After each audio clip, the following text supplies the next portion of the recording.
어서 오십시오.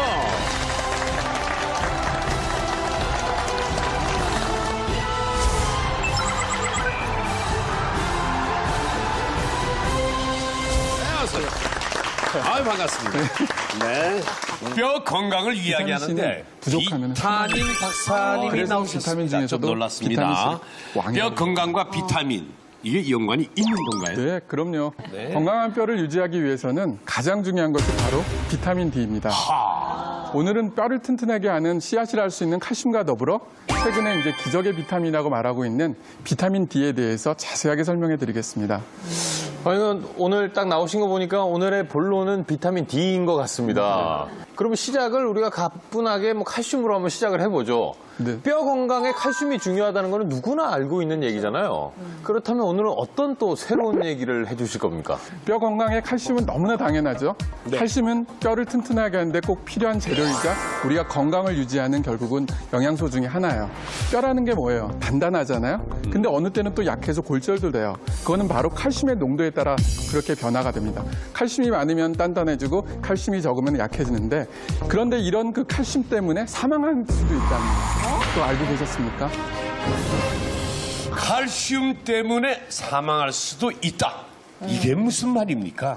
네, 칼슘이 부족하게 되면은요, 147가지나 되는 질병이 온다고 합니다. 그래서 뼈 건강뿐만 아니라 다양한 질병의 원인이 바로 칼슘이고 우리 몸의 건강을 유지하기 위해서 칼슘은 굉장히 중요한 거죠. 147가지가 올 수 있다고. 제가 아는 병 다 합쳐도 한 100가지가 안 될 것 같은데 조금 오버하신 거 아닌가요? 어떤 근거가 있는 건가요? 네, 근거 있습니다. 그 노벨상 후보자였던 왈락 박사가 한 연구가 있는데요. 이분이 자연사 하신 분 3,000명을 대상으로 부검을 한번 해봤어요. 그랬더니 대부분이 비타민과 미네랄이 영양제 결핍 때문에 사망했다는 거였어요. 그중에서도 칼슘과 관련된 질병이 147가지나 됐다고 되었습니다. 왜 그런가 했더니 이 칼슘이 부족하게 되면 우리 몸의 신호 전달 체계가 파괴가 돼요. 그러므로 인해 골다공증, 골감소증, 골절과 같은 근결각계 질환이 생길 뿐만 아니라 고혈압, 당뇨, 고지혈증, 심근경색, 류마티스 관절염 그리고 다양한 질병에 노출이 된다는 거죠. 그만큼 칼슘이 중요하다는 것을 설명하셨습니다. 그러면 칼슘이라는 것은 뼈에만 영향을 주는 건 아니잖아요. 그렇죠. 우리의 그 몸 장기 전체에 준다는 얘기인가요? 네, 바로 말씀 맞는데요. 혈액 속의 칼슘은 우리 몸 세포 60조의 세포에 다 관여를 해요. 그래서 신경 전달을 해주거든요. 그럼 이 인간의 세포에서 심장이나 뇌 같은 경우들이 칼슘이 부족하게 되면 제대로 기능을 못하는 거죠. 그렇기 때문에 그만큼 칼슘이 중요한데 또한 칼슘이 부족하게 되면은 그 몸속에 있는 피를 통해서 뼈를 녹인다는 말까지 있어요. 그게 뭔가 했더니 그 칼슘이 부족하게 되면은 결국은 이제 부갑상선에서 나오는 파레트라는 호르몬이 있습니다. 이게 결국은 이제 그 뼈 속에 있는 칼슘을 나오게 해서 그 혈중의 칼슘 농도를 높여줘요. 그러면은 만약 뼈가 약해지게 되면은 아시는 것처럼 골 감소증이 생기고 골 다공증이 생겨서 나중에는 뼈가 푸석푸석해져요. 근데 더 큰 문제가 뭐냐? 그 뼈에서 녹아있는 칼슘은 우리가 좋지 않은 악성 칼슘이란 말을 합니다. 왜 그러냐면은 이 칼슘이 혈관 벽에 축적이 돼요. 그래서 나중에 혈관을 손상시켜주고 궁극적으로는 동맥경화증을 유발시킨다는 거죠. 그러면은 그로 인해 사망에 이르게 되죠. 저 오늘 진짜 놀라운 사실 많이 하네요. 정말 뼈나 뭐 이런 거, 칼조, 비타민, 칼슘 이런 거 정말 대수롭지 않게 생각했어요. 그렇지 않아요. 예, 그렇습니다. 자, 박상중 원장님, 네. 동맥경화와 칼슘은 어떤 연관이 있는 겁니까? 그러니까 우리가 이제 뼈라는 게 그 안에 이제 여러 가지 미네랄을 저장하는 저장 기능을 하는데요. 예. 이제 혈액 속에 칼슘이 부족해지면 뼈에 있는 칼슘을 끄집어냅니다. 그렇게 해서 이제 혈액 속에 칼슘 농도를 올리는데 문제는 이렇게 혈액 속에 나온 칼슘이 혈관 벽 안에 침착이 될 수 있다는 거예요.